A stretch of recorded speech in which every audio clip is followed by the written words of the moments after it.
Let's do this. Hey everybody, welcome back to Not Your Average Glow Up. This is a channel where we, in a very safe and judge-free environment, talk all things mental health. My first video, which is up on this channel, is an introduction into me and some of my mental health journey. I mentioned in the video that I was a mother of 4 beautiful babies and that I had struggled with postpartum depression. So if you wanted to hear that story, welcome. This is parenting. So my parenting journey started when I met Dakota. Together we have 4 beautiful babies, but 2 of them are my bonus children. He was a single dad, and I believe Vanessa was 5 and Cody was 2, about to be 3, or he might have already been through when we met. So they were pretty young. I was in my early 20s, and I did not have kids of my own yet. So I knew going into it that if I was going to date him and love him, that I obviously had to date and, not date his children, but fall in love with them because they're a huge part of his life. And I did. It was a roller coaster ride of emotions. We went through the "you're not my mom." We went through the normal kid rebellion. We went through the big adjustment for me, which is having being 20-something years old and not having little children that rely on you for everything. I had to adjust to, being able to do whatever I wanted, whenever I wanted. Now I had to arrange babysitters, and I had to, schedule my life around these 2 tiny humans. And they're wonderful, and I'm blessed to have them, and we adjusted. Then fast forward a few more years, I got pregnant with my first biological daughter, Gianna. She's 4 now, and once again, we adjusted. But with her, it wasn't quite as easy or as smooth of a transition. I think because we already had Cody and Vanessa, and mine and Dakota's relationship was a little bit rocky. I think that I wasn't quite ready to take on the burden of another child yet, although it is a blessing. It's a lot. It's a lot to be a parent.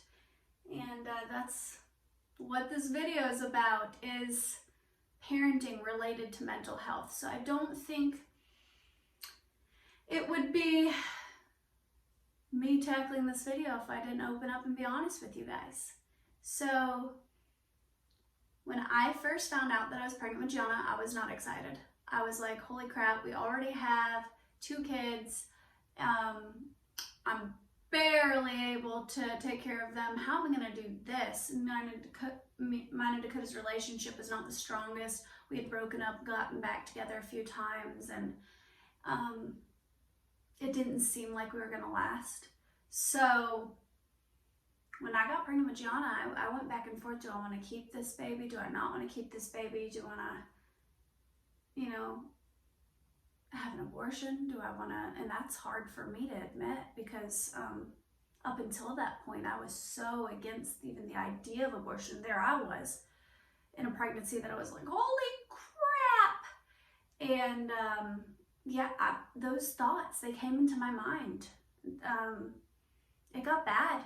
It got really, really bad. And that was before I even had her.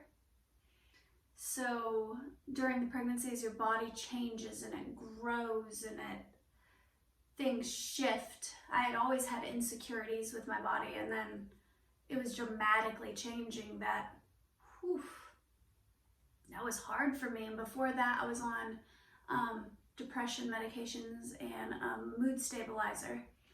And I decided to do what was best for my daughter and not take those medications anymore because I didn't want to harm her in pregnancy. So being off of my mood stabilizers, my hormones were insane.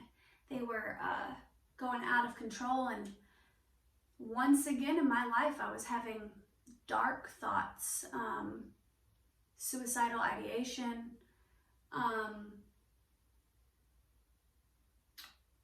wanting to give up the baby, wanting to run away.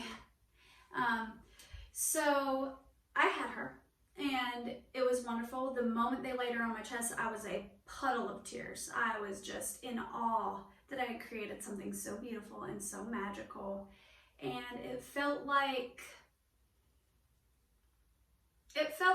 okay, so I was worried about nothing. I was scared that I wouldn't be able to bond with her. I was scared that I was gonna fluff it up, so to speak.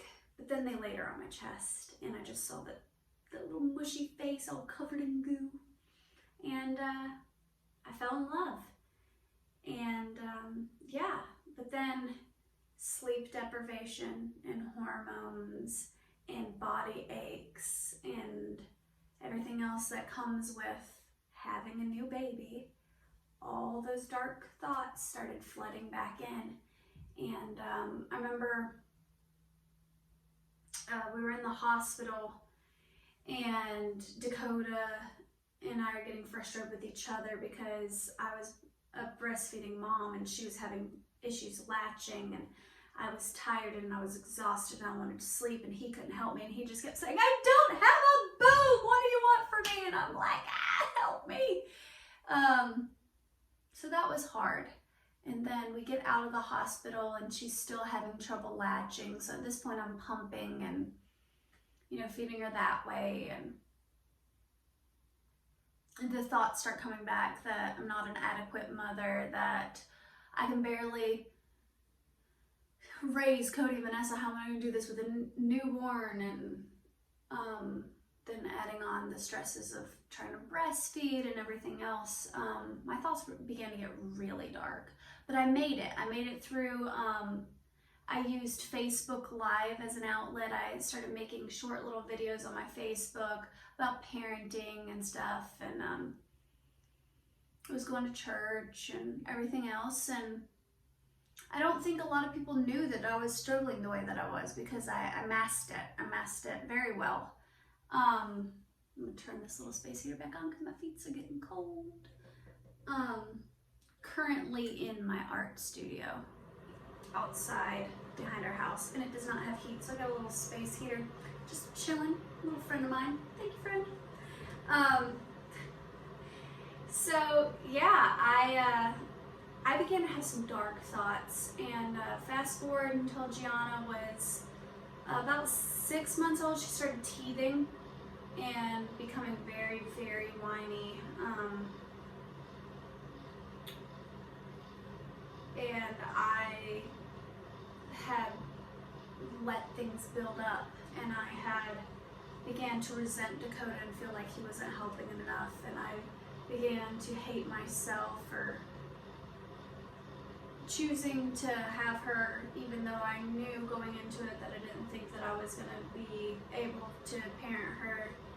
I began to resent her, and my thoughts got worse. They got darker, and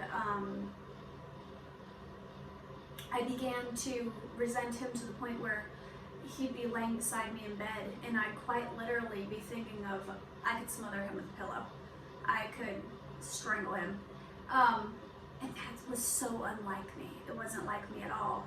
And then I remember there was a specific day that G was teething, and I began to think negative things towards her. And at that point, up until that point, everything was directed towards myself.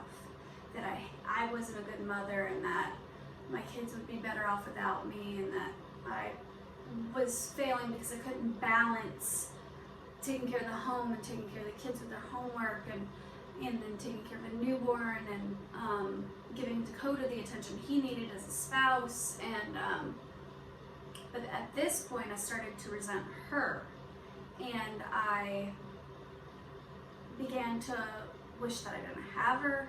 I even had a few violent thoughts. Obviously I didn't act upon them because that wasn't in my nature. I was never a violent person. So I began to understand. You see these women on the news, and you see that they drowned their kid in a bathtub, or that they killed their husband, or that they did horrible things. And I think, obviously, when you watch it, you think, I could never, I would never, oh my God, she's a monster, she's horrible. And then I was in the midst of it myself, and thoughts that I didn't think I was capable of a human, I began to have. And so I reached out to a woman that had, luckily, our hospital that we went to gave me some paperwork for this thing called Healthy Families. There's some counselors that come to your house, and they teach you little things about like how to swaddle a baby, proper, proper development, what age you feed them certain foods at, safe sleeping techniques, all kinds of things. So wonderful, wonderful. And I'm so glad the hospital appointed me to that program, because it's completely free. And I felt like I needed it as a new mom. I felt like I was drowning. Even with their help, they would come once a week. But I called Miss Jessica, which was my lady, through Healthy Families, and I told her what was going on. And she said, okay, this is serious. We need to call somebody. So we did. We called somebody, and I decided to go to an in-care facility, behavioral hospital, psychiatric hospital in our area. And because I wanted to get the help that I needed. I wanted to be a good mom. I wanted to be a good spouse. I wasn't a violent person. I wasn't an angry person. I wasn't a resentful person. So these thoughts, they were startling to me. I was afraid that even though I hadn't acted on them yet, I was afraid that they would get worse, because they were getting worse. So I, by choice, went to an in-care facility, and I stayed for, I think, 2 weeks. And they had put me on some medicine called Latuda. And it was working fantastically while I was in the in-care facility. And they did some family counseling, like where they brought the family in and talked to them about depression and so on and so forth, and like how they could support me through postpartum. And then they released me. And I get out of the hospital, and I go to fill my prescriptions, and it is $300 for a 1-month supply. That's with insurance. Before that, I think it was like $800 or something. Like, it was outrageous. I couldn't afford it. So what I tried to do was I tried to do the correct thing, and I immediately called my general health care physician, my normal everyday doctor, and I'm like, Miss Abby, I cannot afford my medication. I don't know what to do. I called my counselor, because I got a counselor through our church. That was wonderful, because it was free counseling to check. She was checking on me periodically, and I had built myself a really strong support system, because I wanted to be, I was determined. I'm going to be a good mom. I'm going to be a good wife. I wanted to, do all these things in a healthy manner. I wanted to have a healthy family. So I tried to call my counselor, I tried to call my doctor, and there's, getting no answers. So the next day, I'm beginning, my medication is wearing off. I'm beginning to get lightheaded. I had like cold chills. I had all kinds of stuff, which is crazy, because I've only been taking this medicine for like 2 weeks, so I didn't even think that you could build a dependence to it at that point. But I definitely was not feeling right. And Dakota's, he's a business owner, and he had to go do some job bits and was going to be back in like an hour or two. So he left me at the house with the kids for like an hour, and my medicine's wearing off, and Gianna at this point is still teething, and she's crying and a mess. I'm trying to help Vanessa with homework, and Cody, her son, is very hyperactive. He's running around the house, jumping on the couch, and I got angry and screamed at him, and then I'm trying to help Vanessa with homework, and I began to have violent thoughts again. I began to wish horrible things upon my kids, and then guilt set in that, oh my God, I'm a monster. I don't deserve to be here. These kids deserve better. I'm gonna hurt them. I'm gonna do something terrible. So I fed Gianna, and I sorry, it's been a minute since I've told this story to anybody. So I fed Gianna, and I put on baby Einsteins, and I put her in her little swing and buckled her into her swing and changed her diaper. I finished homework with Vanessa. I put Cody in timeout in his room and told him he needed to take a nap because he needed to calm down. And I texted Dakota and asked him when he was coming home. He said he was going to be home in about 10 minutes, and that he was already on the way home. So I told Vanessa to keep an eye on the two little kids, but she was a little kid. At that point, I think she was like 8 or 9. And I went to my bedroom, and I wrote a note telling Dakota that I was sorry, and that I couldn't do it, and that I loved him and I loved the kids, and please forgive me. And I went to the bedroom and I grabbed 2 belts, and I told Vanessa I was going on a walk. We live out in the country, and there's a field behind our old house that I used to take walks in with the kids, push them in the stroller and stuff. And I told her I was going on a walk, that I'd be right back, that I just needed to calm my head. And I walked outside with 2 belts, and there's a deer stand. And I climbed up the deer stand, tied the belts around my neck, tied the other end of the belts to the deer stand.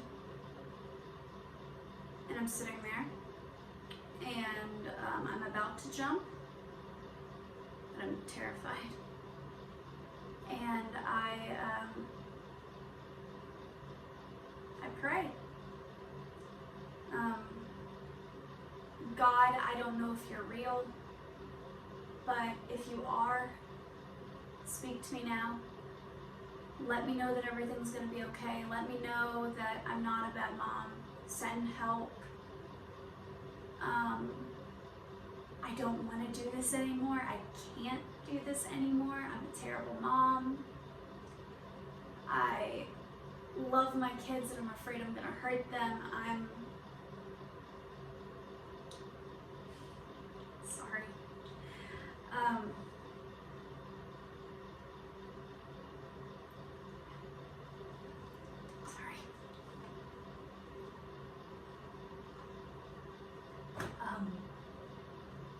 They deserve better than me.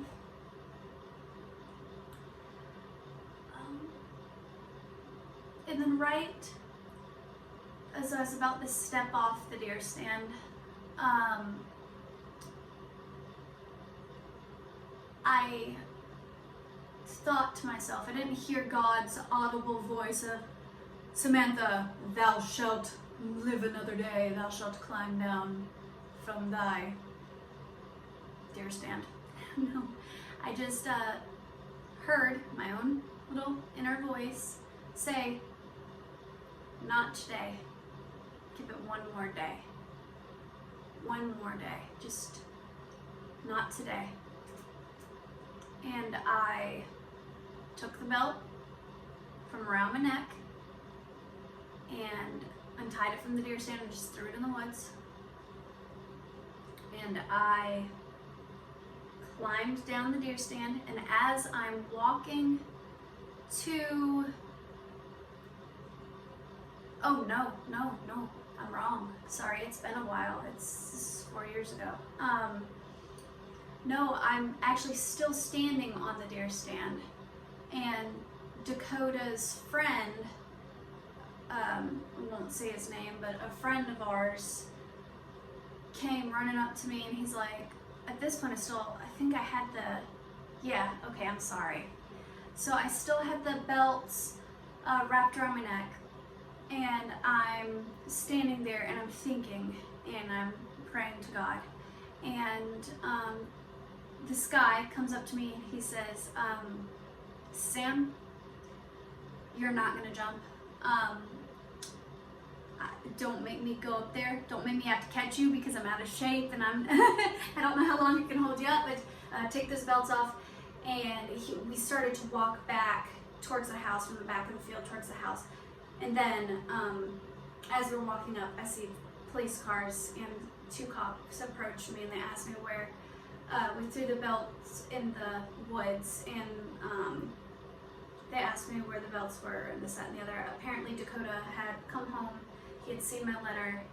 He called the pastor at our church, called the police, called his friend, not knowing what to do. He stayed in the house because he was afraid that he would find me, and he didn't think that he could see me like that. Also, I left the kids unattended. So, yeah. Then this time I'm Baker acted, which means that I had to go back to the in-care facility, but this time not by choice. Also, DCF was called because I left the children unattended.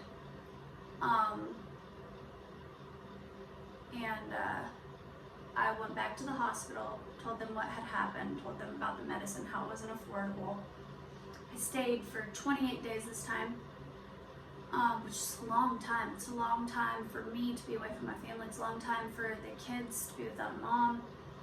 I don't know how Dakota did it that long. We're very blessed to have some very supportive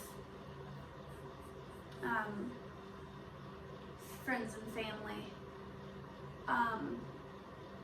But yeah, it was good. We did some more family counseling. They got me on Lamictal, which is actually, I think, a seizure med that also acts as a mood stabilizer. It works wonderfully for me.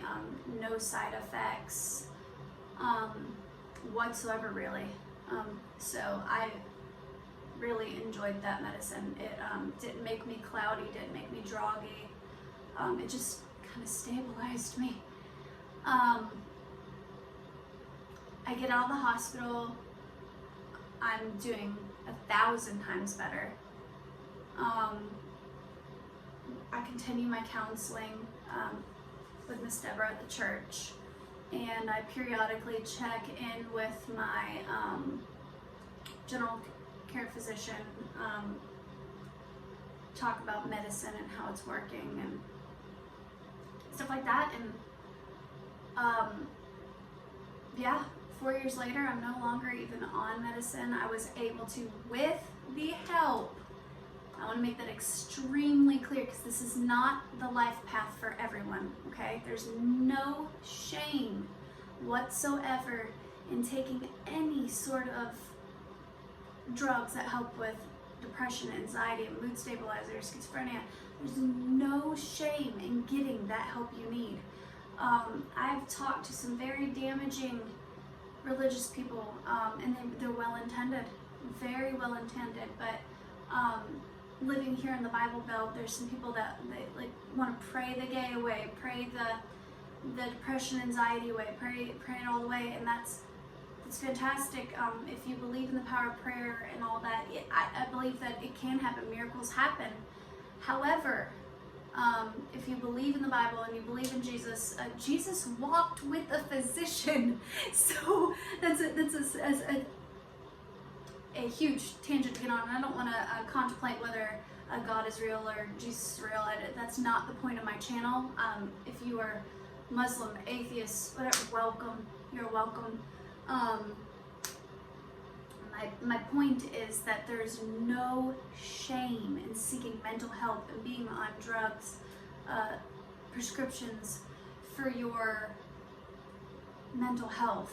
I was blessed enough with the help of a counselor and my general care physician to wean myself off of them and continue counseling.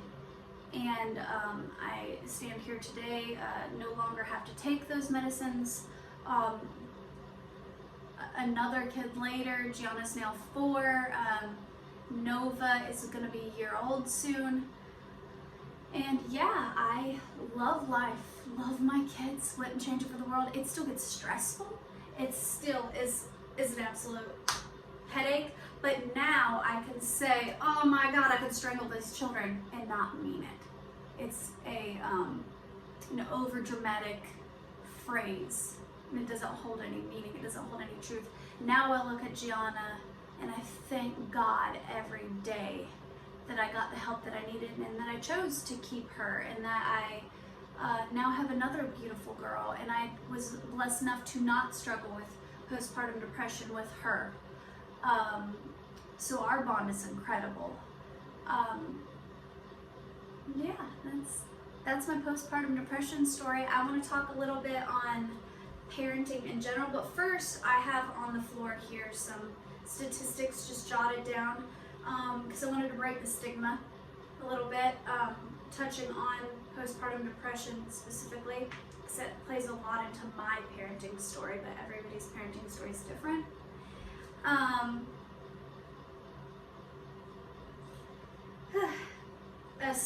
Roughly 70 to 80% of women or mothers will experience the baby blues, so to speak, which is a milder form of postpartum depression. It's where you get into a funk because lack of sleep, your hormones are changing, social life changes.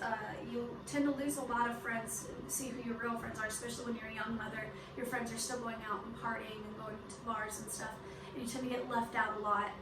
So 70 to 80% of moms will experience some form of postpartum depression. Oddly enough, and most people don't know this, but oddly enough, men can experience postpartum depression. 1 in 10 fathers, actually, which is a staggering high number, and I don't think people talk about this enough, that men will experience postpartum depression because their wives are changing.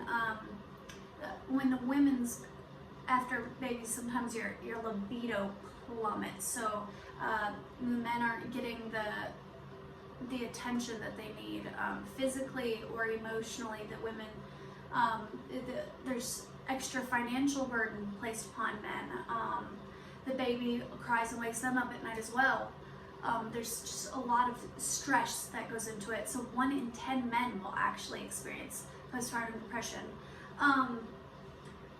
Out of that, 70 to 80% of women that experience some form of postpartum depression, between 10 and 20% is clinical depression, which is like me. I was in that lucky 10%. Hey, no, it's not lucky. That means that they will need to seek some sort of mental health. Yeah, and then out of that 10 to 20% that experiences clinical postpartum depression, 1 out of every 14 of those women commit suicide. And that's so scary. And I was so close to being that 1 in 14.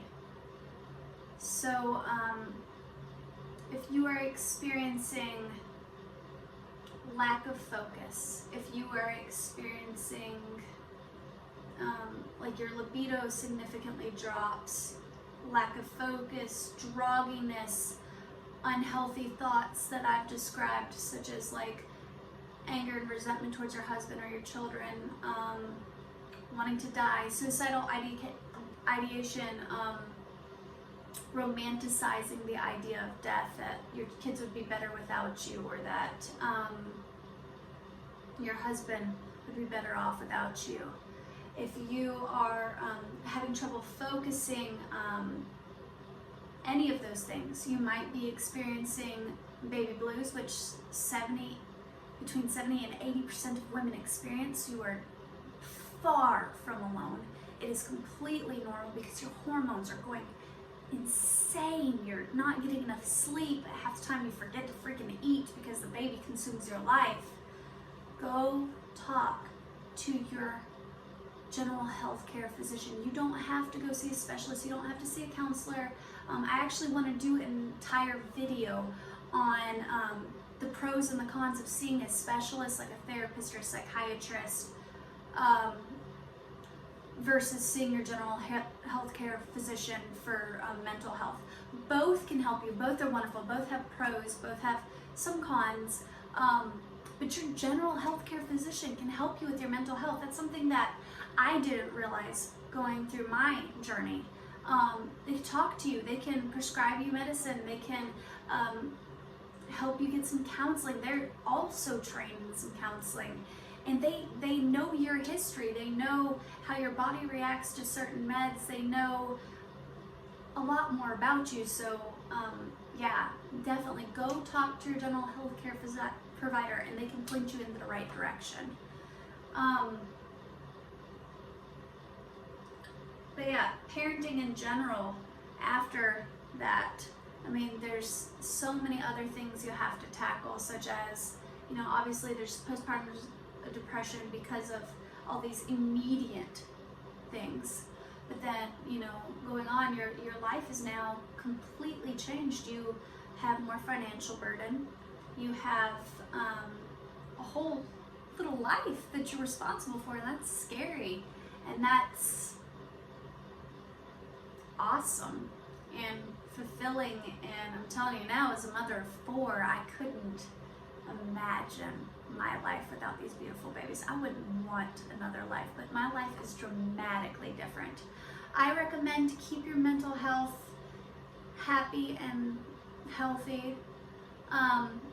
Create a space in your home where you can go that's kid-free. Obviously some people have large homes, some people have very small homes. Give yourself like a little meditation closet or a little corner of your room, or in my case, I have this, I'm blessed enough to have a little shed behind our house that I've converted into an art studio where I can go, because my daughter is now going to be 13 soon. I can now go behind the house with a baby monitor and tell Vanessa to keep an eye on the little kids and come get me if there's an emergency. And I can take 15 to 30 minutes and come out here and ground myself and meditate or paint or journal or even take a short nap or whatever. I highly, highly recommend giving yourself a prayer closet or a space that's just yours. I also highly recommend date nights regularly, even if it's just when you first have kids, it's hard to get time by yourself. So even just a little 30 minutes here, an hour there, give yourself breaks. It is okay. You are not selfish. You are not a bad parent. You are not, you're not immature. It's okay to go out. It's okay to give yourself those breaks you need, because happy and healthy kids have happy and healthy parents. And a huge factor to mental health is self-care. Take that shower, take that nap, take those date nights. And it's not just, oh, I need to go to the grocery store, and it's not just, oh, I need to wash my hair. It's making yourself a priority for your kids. And I know some people don't have as strong of a support system. Some people don't have, they can't afford child care, they, whatever, but just find a friend or family member that can give you that break as needed. It is highly needed. Huge part of parenting is also a lack of identity. You have kids, and then it's like, who am I besides mom? I'm struggling with this right now. Like I said in my last video, mental health is not a destination. It's a journey. It's a roller coaster. You will have your good days and your bad days. You never just reach that destination of, woohoo, I'm perfect now. You're gonna you'll heal from one thing, and then you will work on another thing that's part of growing and maturing as an adult, as a parent, as a human. Right now, I am in a place of trying to find myself and my identity outside of being a mom, outside of being Dakota's spouse, outside of being this girl you see in these videos. Getting to know myself, and doing the work that's needed to grow and mature, but also loving and accepting the parts of me that I may not necessarily be the happiest with. The Christians would call it confronting your demons. The spiritual would call it doing some shadow work. And that basically, in a nutshell, means meditate and reflect on your good qualities and your bad qualities, and look yourself in the mirror and discover who you are. And then, whoever that person is, you just fall madly and deeply and totally in love with that person. You learn to accept yourself for your good traits and your bad traits, and you work on those. Yeah, parenting's hard, and I want to eventually do a video on parenting kids with special needs, and more focused videos on other things. I think this one accidentally turned into a postpartum depression video, which wasn't my full intentions. But yeah, if you would like to see a video that touches more on like everyday struggles of parents, or say you wanted to hear my postpartum depression story from Dakota's standpoint, or if you do want to see a video on parenting kids with special needs, I'm actually talked to a friend about it, where she's going to come on and tell some of her story and some of her mental health struggles with raising her son. Yeah, comment below if you'd like to see that. If you're a parent out there, or if you're considering being a parent out there, welcome to the fam.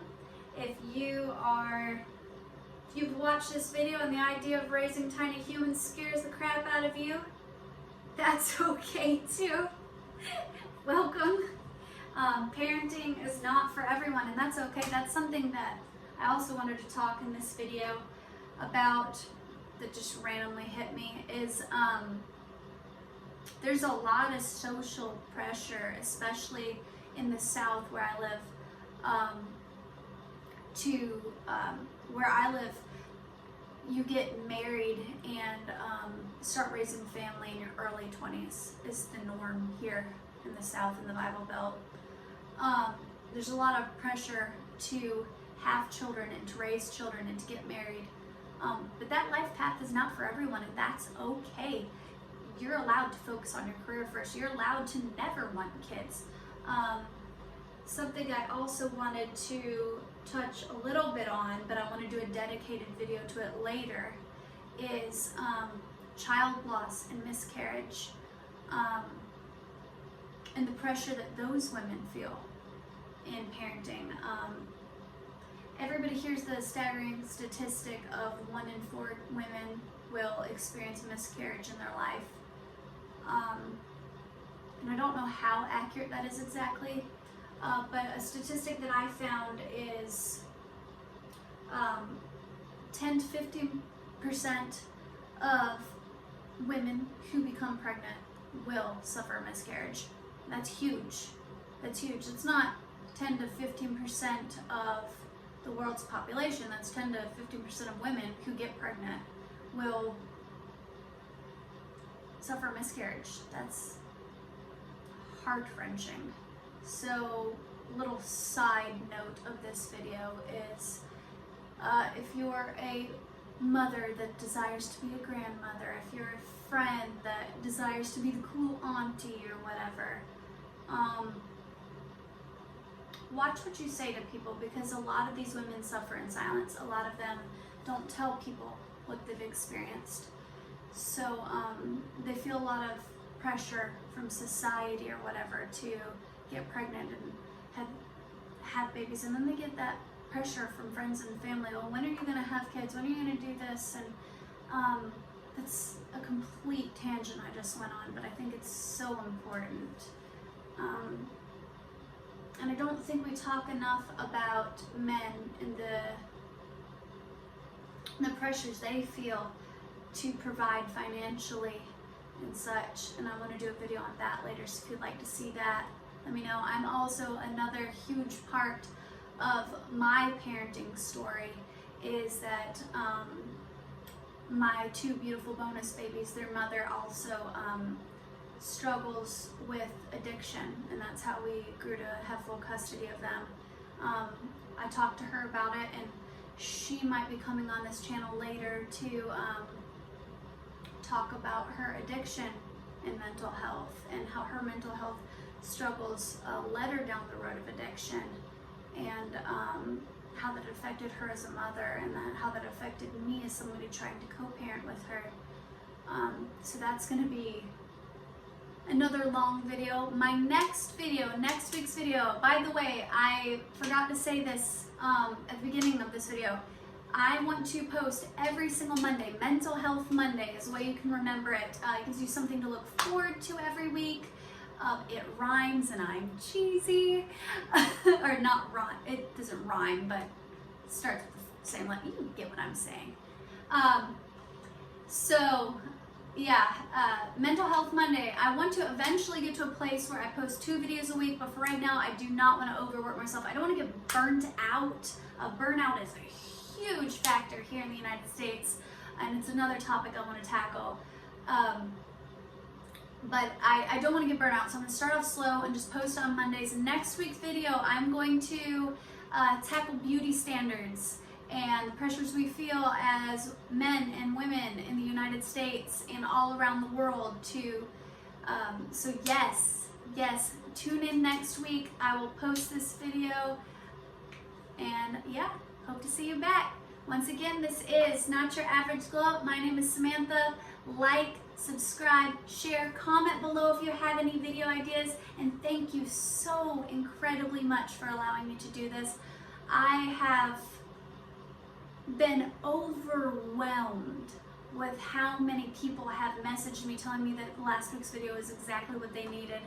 I've had people message me ideas that they thought needed to be tackled. I did this for me and an outlet for me, and I am not the type of person to get in front of the camera. I experience extreme anxiety, and that's why I chose to leave that little mini panic attack at the first beginning of my video, not edit that out. So this isn't what I thought I would be doing. I'm not doing it for the clout. I'm not doing it for fame or money or anything of that nature. I just want to make this channel that safe place where you can go and you can talk and you can know you're not alone, the place that I wish that I had when I was going through these things.